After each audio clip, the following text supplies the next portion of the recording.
What's up? Welcome back. My name's Troy Mayers, and I am pumped to have you here. I am a filmmaker first with a nasty photography habit that I can't seem to kick, and I love making YouTube videos here when I can. Here specifically is special because we are inside of a new space for me. This is my new studio outside of Chicago. We're talking medium format today, and for the last 2, maybe 3 years, I have been down this insatiable rabbit hole of medium format from the first time I picked up the Hasselblad 500. Truthfully, I was most drawn to the ergonomics of the camera. I am 6.5 feet tall, so I often find myself here. You know what? Because I am so tall, I often find myself shooting at roughly waist level. So the fact that this whole thing is designed to be operated from the waist, and you look down the viewfinder here to compose your image, like that resonated with me. I loved it. It felt like this was designed for me. So, truth be told, my medium format days began because of how much I just loved this body, and then I started shooting on the format and just loved it. I loved everything about it. Spent some time with the 500, and then I learned about the 907X, which is the newer brother. That is basically a digital back that can be put on in place of the film cartridge on a 500. If you're watching this video, you probably already know that. If you didn't, now you do. And I really wanted to get a better understanding of how different these two formats were. So today we're gonna compare the digital photos that come out of a medium format camera like the Hasselblad 907X to its analog older brother coming out of the 500.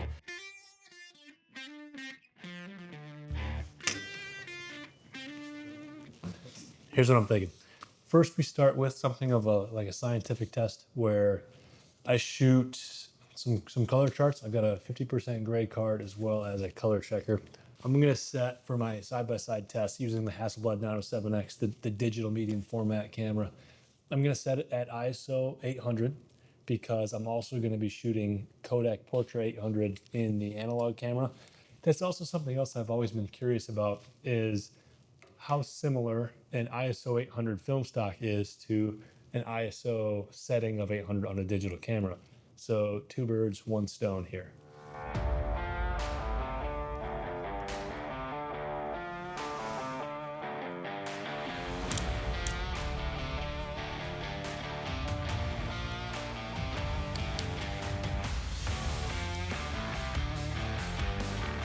I just swapped over to the Hasselblad 500 now to shoot this test shot on film.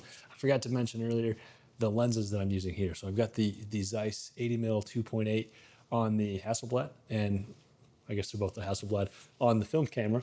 And we're shooting this at 5.6, just like we did with the digital. On the digital camera, the 907X, I've got the 90mm 3.2.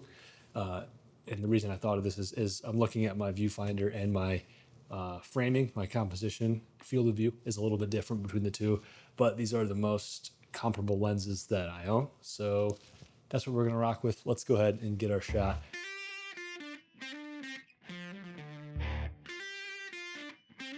So we're gonna move on to more of a portrait headshot style shoot for our next test. It's gonna be a self-portrait because it's just me in here today. So I'm gonna build it.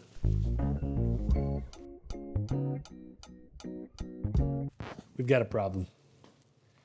There's no way to remote trigger the Hasselblad 500 CM. Well, I guess if there is, I don't know it, and I don't have that capability. On the digital camera, I was gonna pull up the Focus Mobile app and just use the remote trigger there, but how do I do a side-by-side self-portrait when I can't trigger the shutter on the camera? I'm gonna need some help. So until I can find some help, let's shoot something else.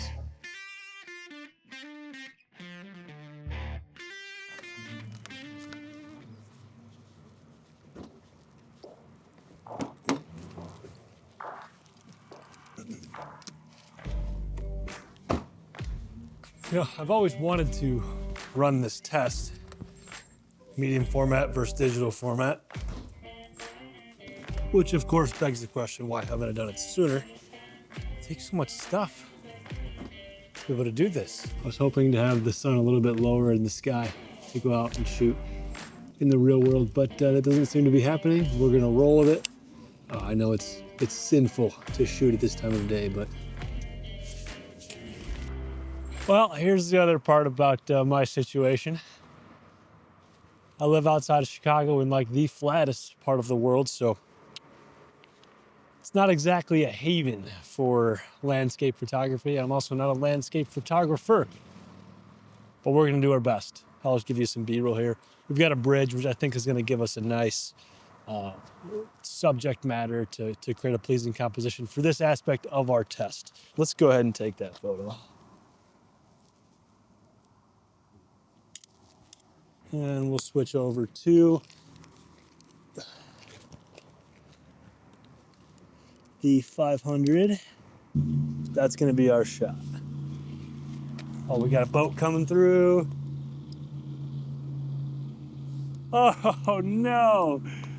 Oh, I forgot to take out the slide. Shoot, we had a boat going through there. That'd have been a nice photo. Maybe we'll hang out for the next one. How long do we wait for a boat? That's the question. Could be 5 minutes, could be 30. Maybe I just AI generative fill a boat into the water. What do you think about that? Is that a good idea? I don't think so. I don't have it in me. We're gonna shoot it no boat.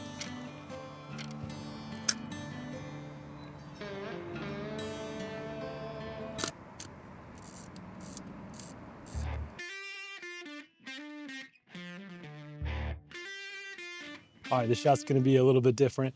Just on the way here is just a beautiful tree, got lovely fall colors, the sun's coming in. It'll be a very colorful and very high dynamic range scene that'll fit kind of in that like street type category. I'm gonna run down there with both cameras. I'm gonna grab the shot, we'll look at it in post.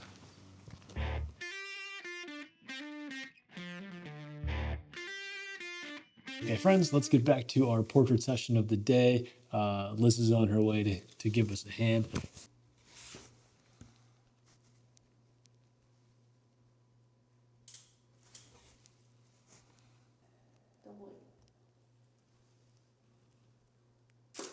That was nice. Yeah, that felt nice. All right, I think we've got a lot of material now to look at for our side-by-side digital analog medium format test. I'm excited to get this roll off to the lab, get these files into the computer so we can really see what we have to work with. We're gonna learn a thing or two. Fortunately for you and the magic of editing and the way we can speed up time, I'm gonna get this sent off to the lab. It's gonna get processed with the snap of a finger. I've got my scans back. Everything is loaded into Lightroom so we can kind of A/B these. There is one thing I want to note. The film scans, they come back from the lab with a flatter profile to help to preserve some of the highlight and shadow information. I have added some of that contrast back in through a curve adjustment to give us a more comparable side-by-side comparison. Other than that, these images are straight out of camera, so what we see is what we get. Let's dive in. So the first test we ran were the color charts. And this here is the film scan, and here is the 907X. Looking first to color rendition, to my eye, it seems that the film scan, this is shot on Porta 800, is coming in quite a bit cooler and a bit on the magenta side, a little bit in relation to like a neutral gray. And when I flip over to the 907X, this looks much greener. And I knew that the Hasselblad kind of dug into the greens quite a bit. And if I had to pick, I'd rather it dug into green than magenta. But that's a pretty significant green hue to this, as well as a bit of warmth over what I would consider a neutral gray. I'm curious, I'm gonna put an eyedropper on a middle gray point here. So on the 907X, we had a plus 20 on the magenta adjustment. So it was 20 points over on the green and a minus 2 on the temperature. So it was a skosh warm. I'm gonna do the same thing on the film scan. So here we went 12 points into green, so it was a little bit magenta, and then we went -2. We cooled it off a little bit, so it was also a little bit warm over neutral gray. I gotta say, I of course I knew that the digital sensor was going to be significantly sharper and cleaner, but I am really pretty blown away at just how much sharper and how much cleaner that is. Even at an ISO 800 on the digital scan, I mean the clarity and the sharpness is significant, more so than I thought. So now we know. The last thing I want to look at as it relates to these two images is the exposure differences. I wanted to know just how close ISO 800 on a digital sensor was to ISO 800 film stock. And based on my histogram, it seems that the ISO 800 digital setting is a little bit brighter than the film stock. We're going to find out just how much. And it seemed it was a half a stop difference between the two is a pretty safe bet. Here we're looking at the shot of the bridge. This is our kind of landscape category image, and here is the film scan, and here's the 907X. Again, we're seeing that green shift come through right away. That's what my eye goes to. The film scan feeling quite a bit warmer. But this is feeling much more comparable, other than the color shift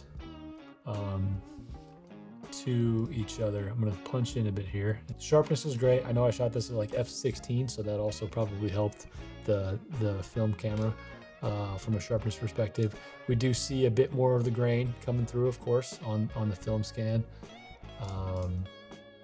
From an overall perspective, though, if we're looking at vibe, I am more drawn to the vibe of the film scan, and I think it's because of the colors in the foliage. We can see quite a bit of difference between the trees in the background and on the left side of the frame here. The film scan looking much more orange and golden, as opposed to more of a turquoisey green coming out of the digital scan. Our next shot, this is like our street photography session here.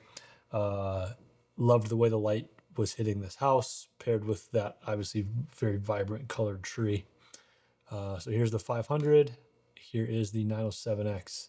So what does this do for us from a color rendition perspective? Again, I much prefer the color rendition coming from the film camera. The reddish orange color on this tree is just, that's what I wanted it to be. That's what stopped me as I was driving down the road, was because of this color. And it is much better represented in that shot than it is on the 907X. Moving on to a shot of this truck that I liked. Here is the Hasselblad 500 film scan, and then here is the 907X. I don't know really what I wanted to see here. I guess this is a pretty high dynamics range scene, and they both seem to handle it quite well. The 907X, of course, coming in warmer and greener, and in this situation, it feels like that played to its strength. I prefer the 907X here on this shot. And the last image we have to look at then is our portrait session. And here is the Hasselblad 500. And here is the 907X. And we've got a pretty big difference here between these two shots. Definitely a much punchier, contrasty image coming out of the 500, where we've got more of like a flat image coming out of the 907X here in the studio. I do think I missed focus a little bit. I think I'm focused more on the lamp than my face on the film camera, so apologies for that. Please unfollow for that mistake. I'm also feeling a bit more warmth coming out of the film scan. Put them side by side here. This is tough because I wanted a clearer answer as to what my thoughts were after this test had concluded. I wanted to be like, oh yeah, this is for sure the superior camera, and I'm gonna just shoot with this more moving forward. And I wanted the answer to be the 907X. I wanted that to be the clear answer. But there is something about the film shots that are just so nice and so tasty and character rich. I think the move is to shoot more of the 907X because of just how much cleaner and sharper it is, and then try to replicate some of the tonality and the color rendition of the film in that digital negative in post-production. There's a workflow benefit that digital cameras give us in that we can see our exposure and we don't have to have our scans sent off or our film sent off to be developed and scanned, or do it in-house if you're really high speed. I am not. So the technically correct answer, I think, is that the digital camera, the 907X, is the superior platform, which, if that holds true, then it poses a new question of, is it worth shooting digital medium format over digital full frame format? That is a question for another day. I think we're gonna cap this already excessively long video. I can't tell you guys how much I appreciate you watching the channel, hanging out here with me. I have a great time doing it. Hopefully you have a good time watching. So thank you. Happy shooting out there, and God bless.